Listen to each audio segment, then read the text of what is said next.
you are a tarot doula, correct? So now, what is that, Laura?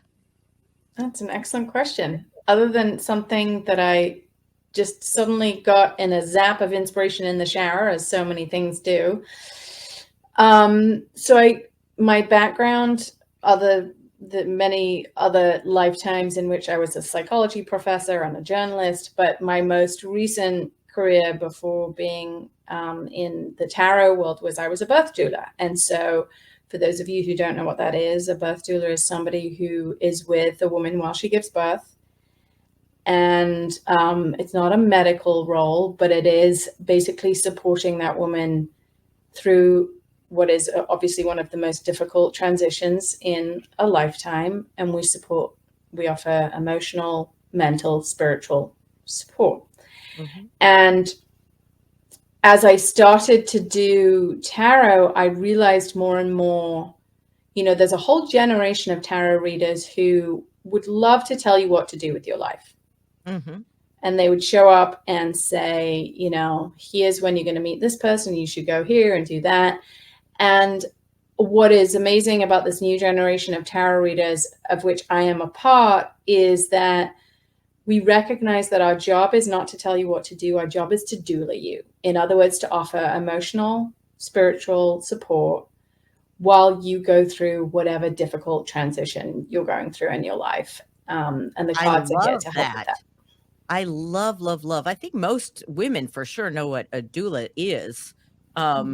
But a tarot doula, I love that whole thought process. I've been doing a lot of listening, and I'm going to be working with actually a man named Thomas Miller, who has 3 astrology and subconscious mind mastery podcasts. And a lot of what he talks about with astrologists is exactly what he's saying. Astrologists now, the new generation of astrologers, aren't trying to tell you this is your birth chart, this is what you're going to be like, and when Saturn hits this in your 10th house or whatever, it's a guide. It's a guide. Mm-hmm. And I love that, because we have free choice. Of course, we're given free will. So I love the whole concept of this, because you're absolutely right. I've gone to a lot of tarot readers, and I think if people really listen to their own self, they know what is right and what is, not. And I will say, most of the ones I've been to have not been trying to scam me or anything like that, which a lot of people, I think, the business itself because it is a business too. You have to make a living at it. But it's a gift too, that I think other people can learn, right? I could be wrong. I don't know. For sure. But I think that it's if that anybody who understands it and has an open mind and an open heart can really see a guidance in this work in both tarot and astrology. Mm-hmm. Mm-hmm. And, many of your listeners will have heard of the phrase, the age of Aquarius. Oh, yes. And, it's been bandied around. There's been a lot of sort of piss taking of it, but it's real. And it's a time that has been sort of ramping up for several decades. And now we're really in it. Yes, we are. I'm very excited about it. I mean, how can you not be? And one of the effects of this shift is that, for hundreds of years now, the way that we have been told that we can access wisdom is through certain kinds of experts. So it was, if you wanted to access God, you had to go through your priest or your rabbi. If you wanted to access knowledge, you had to go through a professor. If you wanted to access healing of the body, you had to go through a trained doctor. And what the age of Aquarius is ushering in is, it's essentially the end of the age of gurus is past. We're done. We're done with going to other people. We're done with channels between us and whatever it is. It is the age of Aquarius is, the wisdom is here. And the question is, why are you personally not able to access it in this minute? And the answer is always there's some kind of block. Mm-hmm. And so instead of offering you, saying, hey, I'm going to be the channel for you and I will tell you what the truth is, anyone who is a guide or a mentor at this time in history needs to be somebody who can essentially point out your blocks, hopefully lovingly, and and also lovingly offer you support whilst you deal with those blocks. And try to help you to unblock, or maybe to guide. You know what's so weird that you say this, Laura? You know, synchronicity has been happening for me. The last year, I get chills every day because I've been trying so hard working on me and my highest timeline. So I kid you not, I was listening to I think it was the Old Soul New Soul podcast that I listened to, and he does a Sunday series. And in the series, he said something that is so crazy that you brought up the word guru, because he said, your real guru is your life's journey, your experience. That's your guru, not somebody out there, not a rabbi, not a priest, and I'm not putting down religion. I'm saying that your guru is your life, your experience, and your journey. And I thought that he used those words, and then you just used those words is so cool. Mm-hmm. Well, and like you said, we're not putting down religion. No. I think, you know, you can, when there's a shift from one age to another, it's very easy to let the pendulum swing a little too far to the other end, and it starts to feel like you're bashing. And, you know, at the heart of every religion is some kind of message of God is within you. It's love. It's love It's within. love. Yeah. You know, Jesus, I don't know my Bible very well, but Jesus, you know, talks about the kingdom is within you. And if you delve into pretty much any religion, there it is. It's inside you. And of course, you know, through the centuries, we've misinterpreted things. Certain powers have crept in and corrupted things. But, you know, anyone who is, you know, a really devout Christian, hopefully on some level gets that, you know, it's about love, and that there's something inside of them that, you know, I'm thinking of the image of Christ on the crucifix right now. What does that image mean? You know, and other than just something that scares the shit out of children, which is because like, yeah, I remember looking at that as a kid and being like, but what is that image about? That image is, there's a couple of different things going on. One is suffering. Human suffering is essentially a path to enlightenment. So if you want to find your way to a happier life, you're going to have to go through some really hard stuff. So that's part of what the message of that image is. And the other part, I think, is about, you know, the horizontal dimension of the cross is this life. It's the logistical stuff, the stuff that happens in your everyday life on a Tuesday morning. And then the vertical dimension is something that lives within all of us, that is really hard to put words to, but that is the timeless dimension within you that, you know, that other cultures, I think, have a little more access to, but we in the West at this point have become really quite disconnected from. And so when I talk about doulaing people through their blocks, a lot of it is helping people to slow down and to be quiet enough that they can start to access whatever that thing is inside of them. It's interesting that you went up and down, which is the line of the chakras, of course, and you know, from the crown and the above that, all the way down to Mother Earth Gaia, to, you know, it's amazing to me that really every religion that I've ever studied, and I haven't studied, there's a lot of them. You're right, it's all down to one thing. But even I think it's in the Gospels, and I was raised more Jewish than anything, but I consider myself human in this form, and I consider my politics and religion love. And where do I fit in the whole HOLE of the WHOLE? That's my journey. So in some, I think it was in the gospel where Jesus said, you know, when he said something to the effect of, where people took it as he's the only one to heal, but what he was saying was, we can heal. We have the ability. We are God as God. And then people will take that as blasphemous, and they don't understand what I think, in my own interpretation, Jesus meant was that we are all have this ability to heal ourselves and to heal each other. And again, it is interpretation, But I think, you know, for me, it's all of these different jobs I've had. I finally figured out that, and I always wanted to show people how great they were. I just didn't know how to do that. I don't care about money, never have. That's why I'm in radio. No. But so all of a sudden this past year, and this was really the year like you said, we've been kind of leading up to this age of Aquarius. The whole shift in perspective, all these synchronicities are coming in, and I'm connecting with people that are able to help spread this word of what we are capable of to get to our highest timeline. Yeah. Have you noticed? Now you have a background in psychology, obviously. So how do you use all of this in your tarot, or is it something did you have to learn? How did you get into that?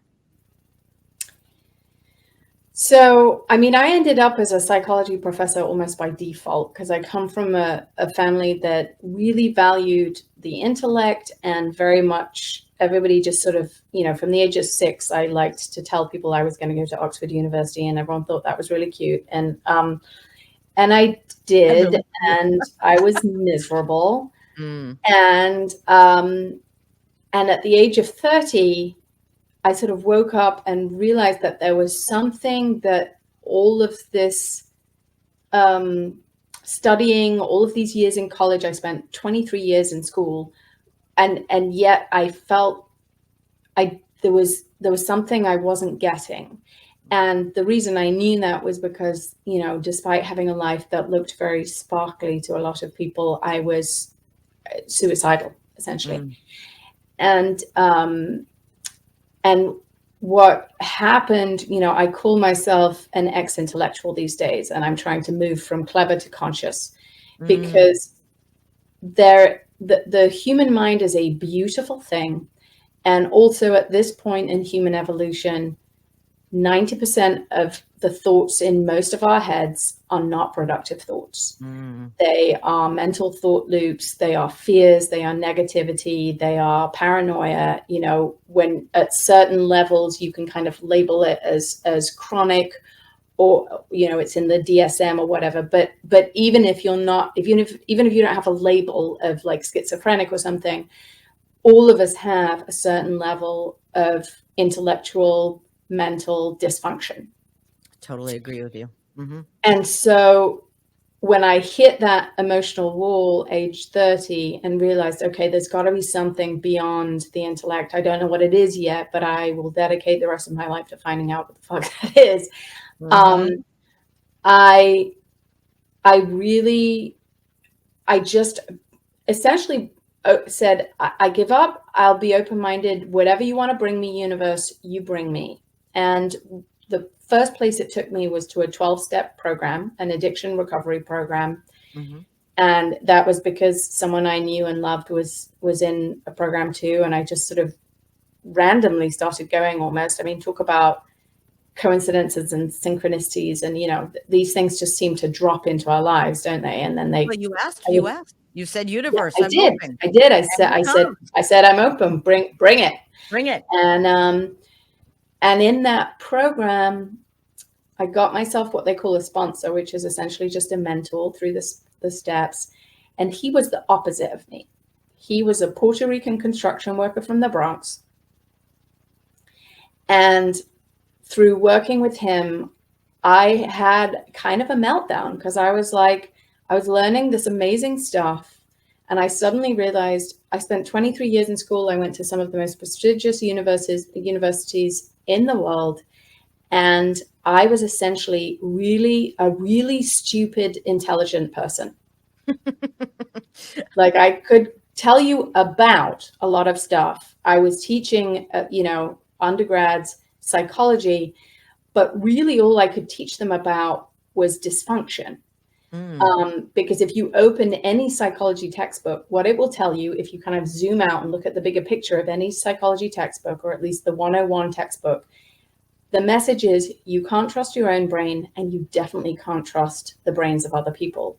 That's very negative.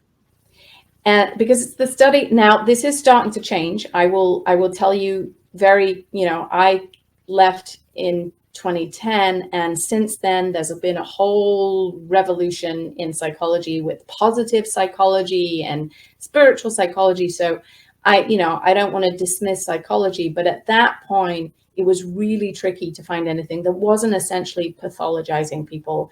And also was able to zoom out and understand that there is this mind, this thinking mind, but there's something beyond that. And that psychology needs to address that too. And that's kind of where psychology becomes spirituality, really. But if you know anything about, I don't know if people have been in your world telling you about this, but I feel like there's an explosion in my world of people talking about internal family systems. You come No, across this is new. No, this is new. What is this? So IFS is like the latest trend in therapy. And I think the reason why people are going wild about it is because it is actually finally bridging spirituality and psychology. And And what it is is exactly? really working for people. So essentially, the therapist helps you to find pieces of yourself, the things that it calls parts. So there are different parts in you that are trying to protect you and are also sort of the places in you that represent. Let me give you an example. So there's a part of me that you might call the inner child that is like 4 years old and terrified. And her story is, I'm always alone and no one's here to help me. And then around her, there are these protector parts that are like trying to keep her safe, but not in a particularly functional way. So I have the part that's like the rebel, that's like, everyone stay away from me, which is trying to protect her from getting hurt, because if everyone stays away, then we never get abandoned. And then there's like the organizer part that's always trying to fix everyone around me so that we can solve that problem that way.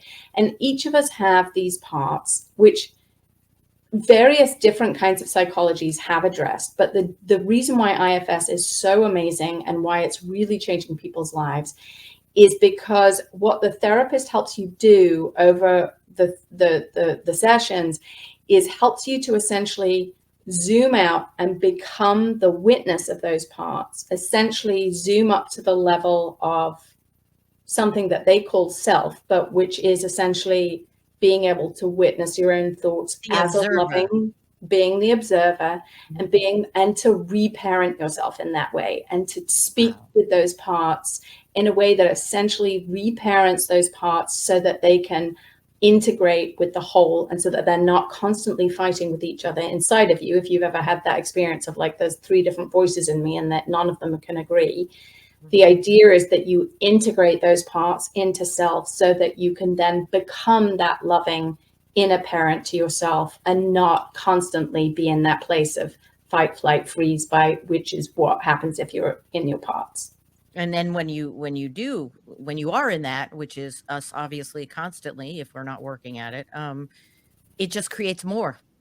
It just creates more. It's like that whole the domino effect. And it all comes down to fear, the 4-letter word I hate the most. Right. I could say fuck any day. Fear I can't stand, but it's, it's like so much of our lives are we live every day based everything in fear, fear, fear, fear, fear. And tell me more about that, Judi. I'm fascinated by that. Tell me more about when you say, talk to me about your relationship with fear. What do you? Well, I think that whenever there's something that I question, something I want to do, something, or I see it other people, it's okay, if I do this, they might not be happy. I'm afraid they won't like me. Or if I do this, I might get fired. I'm afraid of that. I'm afraid. I worry. Why do you worry? Because I'm afraid that I don't have anybody in the rest of my life. I'll be a cat lady and die that way. I'm afraid, it's fear. I even when you're angry, what is that based on? For me, I get pissed. Okay. Everybody gets mad. Somebody cuts you off, you get mad. And then I have to stop and go, why am I pissed? Because it comes down to, they just violated me. What does that do to me? What is that? Why do I care? They don't know who I am. They didn't know purposely to violate me by cutting in front of me. And what does that come down to? Fear of being liked. fear of being, am I going to be liked? Are they going to like me enough? Why'd they cut me off? They didn't like me. So that's where I come from with the fear, even in anger. Yeah, and that's why I think it's a 4-letter word, Amen, sister. And I Well, don't think we shouldn't use it. I think it's part of the journey, part of the guru yeah. to me is, what can I learn from my fear? And I'm still, I'm too old to say this, but I'm still trying to figure out what the fuck I'm supposed to be doing with this whole life of mine. I'm going, okay, yeah, okay, yeah. Like you said, you got the brains, that's great. I'm digging deep. I'm trying to find out that what's more, which I've always felt as a kid. Remember thinking there's got to be more, but what am I supposed to be doing?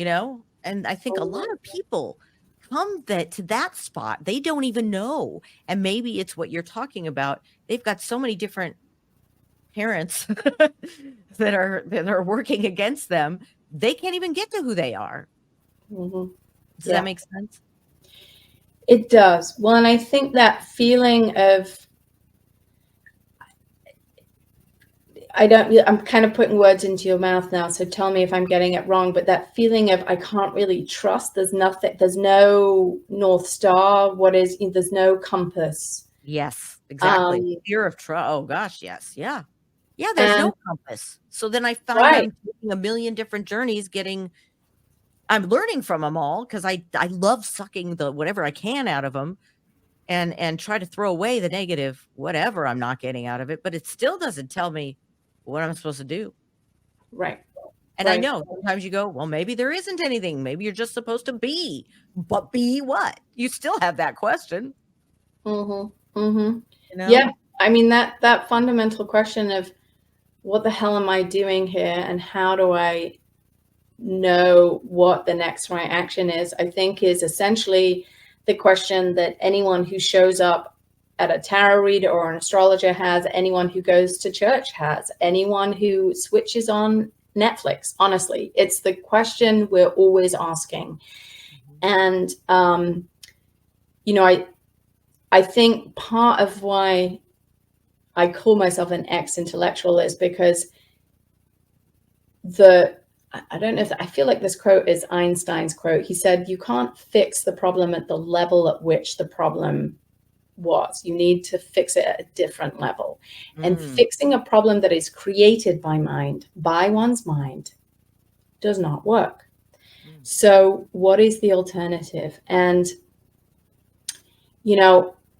you can get into all kinds of fancy spiritual practices. And, I think at the beginning of my journey, I was really looking for a guru who would essentially sort of wave a magic wand over me and enlighten me. Aren't we all? Give me the pill. Like, let me have the Eckhart Tolle experience where I suddenly wake up and I'm fully enlightened. Yeah. Why is that? Why does he get that? I know. Don't even get me started. And I was chasing that for a while. I was really chasing that. And I actually followed a guru in New York City for a couple of years, and because I'd read Eat, Pray, Love. Remember that book? Oh yeah. I wanted to do the eat and the love. I didn't want to do the whole praying part. Well, I've always been boring, so I went straight for the pray. You did. And I was in New York City at the time, and I Googled it, who's the Eat, Pray, Love guru. And I was like, oh, great. She has a bunch of people who meet on Tuesday nights in New York City. Let me go. And I was really intrigued by it. It felt kind of sexy on some level. It was very mysterious. It was a whole world that was completely the opposite of the intellectual world I'd grown up in. And so there was a lot to sort of recommend it on some level. But after a couple of years of being there, I started having a lot of questions, and I would ask people who were there,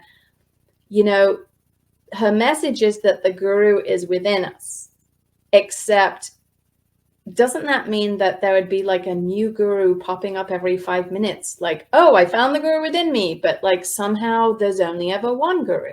Yeah. So what's with that? Like, if the guru is inside of us, why are we all still following this woman? And I would ask that of anyone who would listen to me. And I just wasn't getting any answers. And I realized that really, I didn't want to emulate a lot of the people there. They were very nice, but they didn't seem to me less dysfunctional than your average Joe. And so I sort of peeled myself away from that. And I was like, okay, so I made science and intellectualism my religion for a while, and that led me to being suicidal. And I made this other woman my guru for a while, and that didn't quite feel right. So what's the answer? And you know, the answer is definitely not a short one. And I think it's something that in many ways we're going to be unpicking piece by piece in our episodes, because, you know, there's so many different pieces to it. But like you were saying before, when someone said to you, your life is your guru, if you want to make it simple, that is the answer. Because the universe is going to put in your way everything you need for your own personal evolution. What does that mean? That means that people, places, and things will be put in front of you that will challenge you, that will not feel good. It's not like the spiritual path is all like sort of rainbows and unicorns. And doves. It's not. Yeah. And, you know, those of us who've tried spiritual bypassing know that. I've never heard that, but I love it. Spiritual bypassing. Sorry, can't do it. Yeah. Unfortunately, that you got to go through the suffering. Yeah. So the universe is going to put these challenges in your path.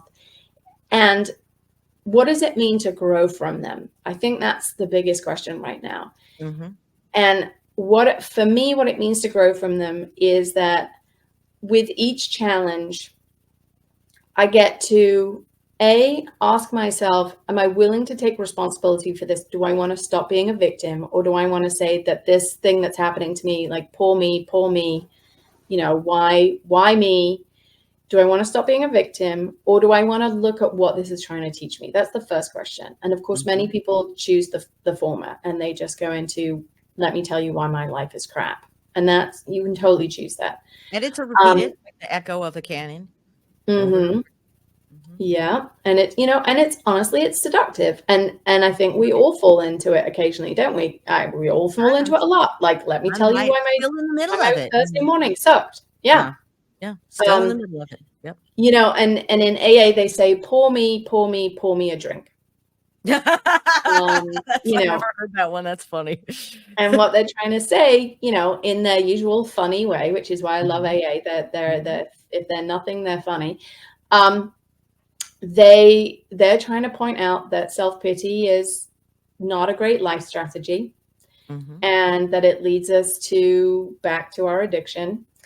And so, okay, so if we choose the other path and we say, okay, I'm going to take responsibility for looking at this. It may not feel good, but let me at least address this like an adult. What is the next step? Well, the next step is, okay, let me see what in this, where are the patterns? Because we go through different relationships, different places, different jobs, but there's a theme. Usually there's an abandonment theme, or there's an abuse theme, or that, you know, whatever your theme is, you know. And I remember in 2010, with the help of my sponsor, realizing, oh, the common denominator is me. Yeah. And so if I'm really going to take responsibility, I'm going to look at that pattern. I'm going to take responsibility for it. And then I'm going to ask, how do I change it? Wow. That's beautiful. Taylor Swift has a great song on her new latest album. That's all about that. It's Which one is it? I think it's called, I'll have to send it to you. It's something, it's a great video, and it's basically, it's hello, it's me. It's pretty funny. And it's exactly pretty much what the song is about. You know, all these things. Wise beyond her years, that gal. She is beyond. Yeah, definitely. If there's such a thing. She has been sent as a teacher for sure. Yep. And I love that, you know, she's a good example of someone who had it all, or has it all, right? And yet is very vocal about the challenges of her life. And absolutely, you don't get to, and you don't get to buy your way out of human suffering. The challenges come whether you're a millionaire or a billionaire or homeless. And so you get to look at your life and see the patterns, and then ask yourself, am I willing to address these? And if you say yes to that, essentially you've just taken the red pill or the blue pill or whichever one it is in the matrix. Yeah. And there's no going back. And you better hold on, kid, because it's going to be a crazy ride. And, again, I think we're going to unpick it over, this is not something you can unpick in a few minutes, but that journey leads to a lot of hard truths to swallow, pieces of yourself that you don't want to look at, a lot of feelings that are uncomfortable and not running away from them, a lot of questioning of opinions, beliefs, stories that you've been telling yourself that are not working for you, and essentially shedding. It's shedding over and over again. Oh, here's another skin I've got to shed. Oh, here's another skin. I've got to let go of this relationship. I've got to let go of this identity. I've got to let go of this belief. And there are moments when we rise above it and we see the view and we feel joy and we're so grateful we're on a spiritual path. But a lot of the time, it's kind of brutal. It's very much so. I started having this mantra when I wake up in the morning about 5 years ago. I guess it was maybe a little longer. I was after a divorce and messy. Ugh.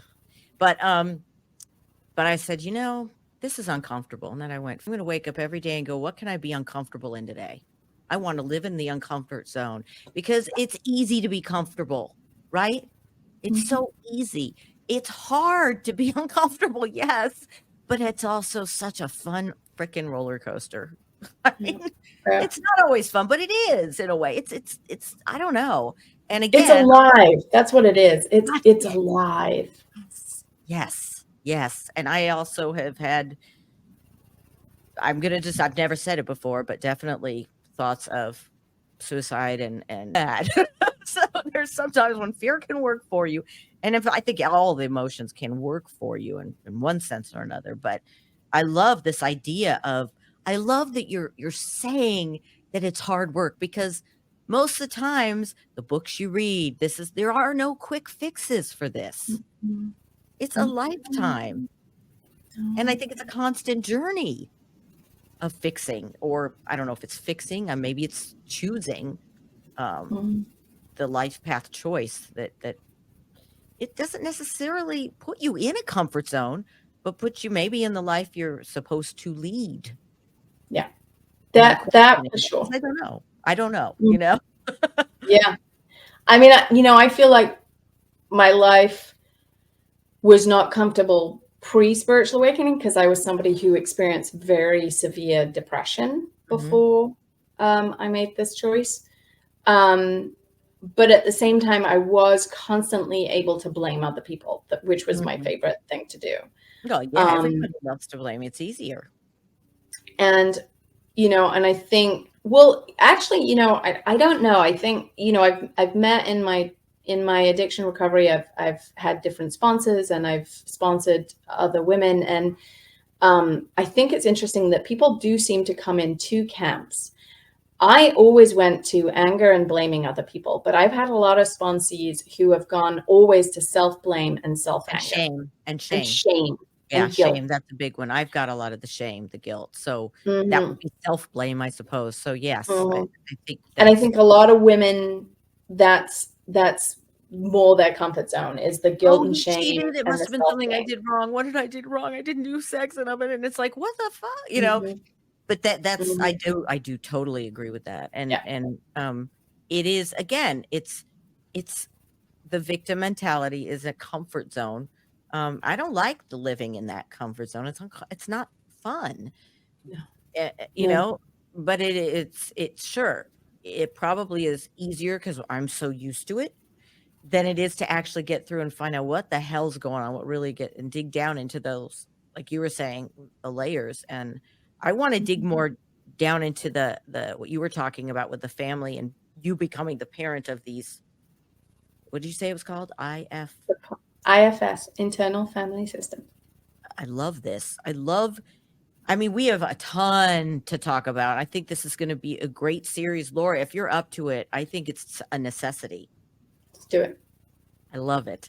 We haven't even touched the tarot part of it, which I'm really excited about. So maybe we'll do a reading, or, you know, I definitely, there's so much more. Where do you start? Where would you want to start? I mean, I think there are two things going on here. You know, people are interested in tarot just in general because they want to read it for themselves. We can definitely talk about that. And I have a lot to say about, I have a very new interpretation of many of the cards that has sort of come to me in the last few years by really doing a lot of readings for people who are going through huge inner changes that you might want to call spiritual awakenings or whatever you want to call that. Mhm. And there was just a lot of new stuff that came through. So, you know, we can I love definitely that. really get into that. And I think that will be exciting to anyone who's a tarot geek and also anyone who's new to tarot, because it's really juicy stuff.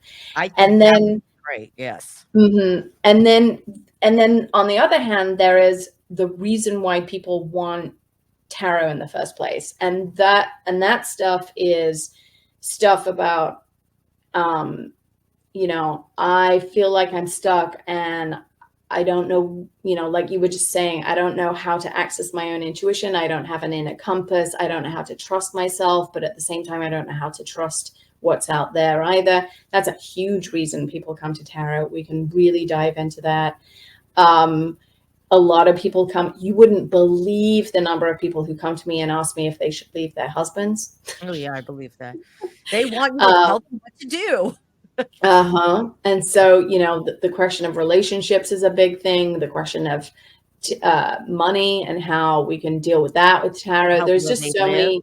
Another one. Yeah. Do I move? Do Yeah. I I get a stay? lot of people coming to me. And because I have the word doula in my name, a lot of people come for readings around pregnancy or birth or miscarriage or infertility. So that's a whole bunch of subjects we can get into too.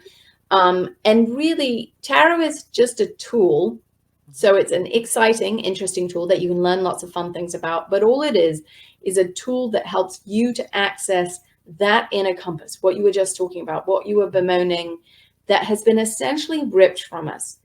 And let's just get real for a second about why it's been ripped from us. And Yes. not everybody who is watching this is going to have European heritage, but I do. And you know, we are essentially spiritual orphans. And the reason for that is because back in the Middle Ages,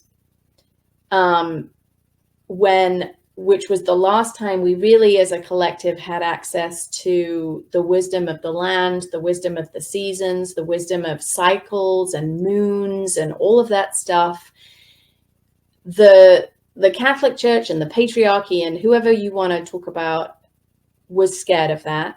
And they essentially murdered somewhere, it's a little tricky to say how many, but somewhere between 2 and 3 million women were eradicated during the witch burning times. And over several centuries. And, you know, it was enough to be somebody who knew how to deal with herbs, or somebody who could talk to animals, or someone who honestly just had pissed off their neighbor. I mean, anyone was a victim of the witch burnings. And it created a situation where Europeans had, at this point, zero access to a tradition of spiritual wisdom. And I think it's one of the reasons why the universe essentially brought me to this country. I came to this country in 2003, kicking and screaming. I didn't want to come, but I was married to husband number one, and husband number one was a Brit, and he had gotten a Fulbright scholarship at Berkeley University. And I didn't want to come. All I knew about the States at that point was, you know, was what I saw on the TV. And I just thought, and I said to him, why would anyone want to live in the States? It looks awful. And he said, well, I have a Fulbright and you're married to me, so you're going to come. And I showed up in this country, and after 3 weeks, I was like, what is this strange feeling I'm having? I've never had this feeling before. Oh, I feel at home. That's so weird you say that, because I felt that way when I went to Europe. My dad's from Isn't England. that funny? Yeah. Isn't that funny? Yeah, my dad's from England. I have a lot of heritage from England and Europe, and so I felt the opposite. I Mhm. never felt at home in America. Never. I still don't. Right.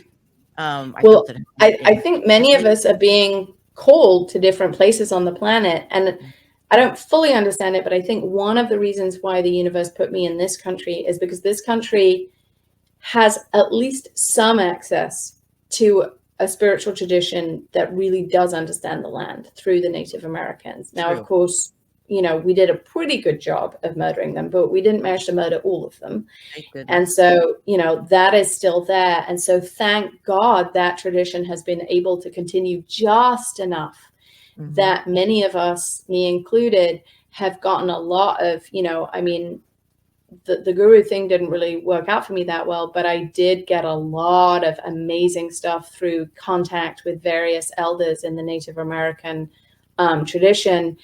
And that's honestly, if you scratch beneath the surface of many teachers in this country right now, many, whatever they're doing, whether it's tarot or astrology or whatever, many of us have had really important lessons from that tradition. And so I think, they understood something that the pagans understood before they were eradicated, and that I think we're sort of gradually coming back to with the age of Aquarius. And we're not trying to, push back the clock. We're not trying to go back to some idyllic past that never existed. Mhm. What we're doing is sinking into a knowledge that has been lost, that is, we are part of something much bigger, Mhm. essentially. In And fact, we are not a little teeny thing of sand in this universe. We're the whole universe in us, all of us. And to find that, best thing I ever did was sweat lodging, which I did in the San Fernando Valley of Los Angeles, California. I loved it, with an amazing shaman, and I did mm, that for a good couple years, every once a month, an all-female group that did the sweat lodge. amazing. Have you And we talked about that publicly? No, and I would. I just think it was I mean, it was I remember I'm afraid of the dark. So when you do a sweat lodge, it's pitch black. So I had to face It's that tough. first. And then I had to face my fear of claustrophobia, which is another one, and my fear of being hot. So there was a lot of fears, but it really um it was one of the most uncomfortable things I ever did the first few times. And then I welcomed it, because I saw things that came out of me that I had never even thought was around. It was such a cool experience. Um, Mm, and I hear that there are some sweat lodges in the Midwest. I haven't found them yet. there's gotta be.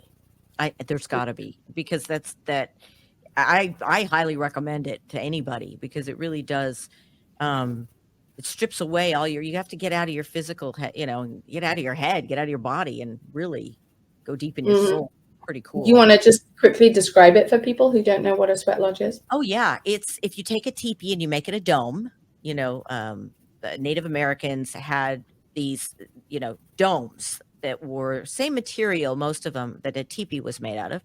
And in the center of the dome is dug a hole where they use these hot rocks they put in the center, and people sit around. Usually, you do not have clothes on, because depends on how comfortable you are. And you have a shaman that leads, and you go into the circle, close the flap, and it's hot. I don't even know how hot, from the rocks, and you are sweating out, but you're doing more than that. You go in a circle, at least the one I did. You go in a circle and you throw out the things into the fire, into the hot, it's not really fire, it's hot rocks, but you throw out anything you want, anything that comes out, you're giving it away, you're getting rid of it, letting go, letting go, letting go. And maybe you're even saying love, and you're sending the love to the gods, the god, whatever you want to do. But you come out of there feeling from head to toe free, like Hmm. cleansed, knowing that in an hour when you're back on traffic, it's going to come back. But at least for that moment, you're kind of, I don't know, it's really hard in words to explain what it Hmm. felt like. Um, but we did you do rituals beforehand before you go in, and it included the peace pipe. They didn't call it that. Not my shaman didn't call it that, but whatever she called it. And you it's a really about sharing experience with this group of people, but it's also about being a part of them, but still being your own individual. It's kind of cool. Mm-hmm. And like you said, it is really hard to explain that, because any spiritual experience, we're going beyond words, right? We're going beyond the human experience that we can describe using words. But I think, you know, the sweat lodges I've been into have just felt, I've come out and felt like a new person on some level. Like I dropped a whole bunch of stuff that was blocking me, which again is what any tool is there for. And you know, there's been a lot of discussion about cultural appropriation and should white people be going into stuff like that. And you know, I really want to respect that. That is a tradition that I am not a part of, but I'm also incredibly grateful for the experiences I have had, because like I said, anyone with a European heritage has such a spiritual orphan thing going on that we needed, I think, just those little tastes of, okay, this is what it means to have a spiritual practice that really connects you with something personally, that that is based on cycles and land. And you know, I learned something. I ran my own sweat lodges for a while in the woods of Massachusetts back in the day, and I learned something really important, which was that a Native American elder, she told me that before sweat lodges there was the moon lodge, and that actually sweat lodges were developed by men because they wanted something that was like what the women had, which was called the moon lodge. And the moon lodge was every month the women would all bleed together. You know, when you're in a house with female roommates and you all have right. So back in the days when we actually lived collectively and we were a little bit closer to the land and we had more exposure to the night sky and that kind of thing, women would bleed at the same time. They would bleed around the new moon. And so the moon lodge was essentially a hut that, or a teepee that all of the women would go to. And my understanding is that women who were beyond bleeding, who were menopausal women, would provide food so that these women could literally just sit and be in the tent while they bled. And what is so fascinating is that it wasn't just time out from daily life, which in and of itself is revolutionary at this point, obviously. Taking any time out is revolutionary at this point, but it was also considered the time of the month when women had the most access to spirit. And so amongst certain tribes, and I'm going to mess this up, so I'm not even going to try and get the details right, but amongst certain tribes, the decisions that were made collectively by the village before they even went to the village council would go to the moon lodge. And these women, while they were bleeding, were, you know, they were given that here are some decisions that we're trying to make, you know, while you're connected to spirit in this way, can you sit with these decisions and see what wisdom comes through? And that monthly bleed was our way of shedding what we needed to shed monthly. And the men were like, hey, we need our own way. And they can't bleed, but they can sweat. And so that's where the sweat lodge came from. That is beautiful. I mean, that's incredible. And it's you're right. We are orphans. I don't know. I've never heard it called orphans. I always thought it was just, we lost it. We had this information, and that if we dig deep enough, we'll find it somewhere. We knew it. And then, and it's I don't know if it was like the goddess, as they call it, kind of a way, but we definitely need to bring some of that back. A little bit more. And I'm not trying to push down patriarchal. I'm trying to bring us both back, you know, to an even. Well, remember that the opposite of patriarchy is not matriarchy. The opposite of patriarchy is fraternity. Basically, everybody being in it together. Mm-hmm. We don't need to, we don't, I think there's a piece of all of us women who are like, let's give the men Yeah. their Well, due. yeah, Let's get it. But we all know deep down that isn't the answer. yeah, The answer is love. yeah, absolutely. And we're the nurturers anyway, so the natural nurturers. Well, I think that there's a lot of different ways we're gonna go with this, but I'm really excited about this because this is information you have that I'm just sitting there helping to try and get it out there. I'm learning along with people that are listening or watching as well. And I love, I'm on TikTok all the time. And I see these people that are doing the tarot reading to 1 million people, and I go, okay, I can't watch that because I just don't. And that's one part of me, the part of me that's going, yeah, right. You're going to tell the tarot to 5 million people. But the other side of me is, how cool is it that all these young generations are into wanting to know, wanting that? That's cool. Oh, yeah. And, I am so excited when I look at the younger generation, just so excited. They are so, I've said this a million different times, that each generation is standing a little bit higher up the mountain and can just see a little bit more of the view. And so, there is stuff that I can see that my parents can't see, but I know that there's stuff that my son is going to be able to see that I can't see. And so just what a gift it is to have a whole generation and the ones who are just, I have most access to the 18, 19-year-olds, and, they're really wise. But I also have a lot of people coming for readings who are 29, 30. They're going through their first Saturn return. And, boy, is that a bumpy ride. Yes. And they are so much further ahead than I was in my first Saturn return. Holy moly. Mm-hmm. And me. I mean, it's crazy. And yet I love it so much. And to be able to have someone like you who gets it, who can help, to guide them to their guru is fantastic. And I think that's also a place to kind of start as well, as talk about when you are on such a big platform as TikTok, how to get not sucked into something that might take you down the wrong rabbit hole.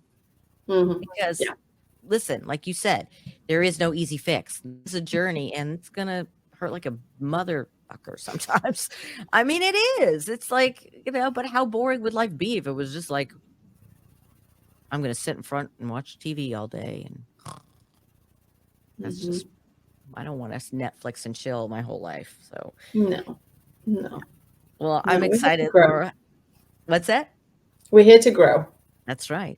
And I'm going to put up in the comments section, the blog section of this, all of your information on how to get in touch with you. And you do, I'm sure, private. You do. Do you do private or group, or how does it work? I do private readings. I'm aware that at some point I'm going to probably run another collective class. I'd love to run another Saturn return class, maybe something else, whatever. I think I'm going to be guided on that, but I do a lot of private readings, and you can find those there. And I also have a Substack blog if you love to read, or you can listen to it as an audio. Oh, fantastic. Okay. I'm new to that. So, I mean, there's so many different platforms, but I appreciate your time. And I know you got a little one. How old? He is 15 months, and boy, is he's an exciting little toddler. Oh, man. Well, you know what, though? You're here for a reason, and he's lucky that he chose you for a mama. Oh, I'm so lucky to have him too. And we definitely made a contract. Yeah. For sure. Yeah. Talk about that, I'm sure, too. Mothering, the path of mothering.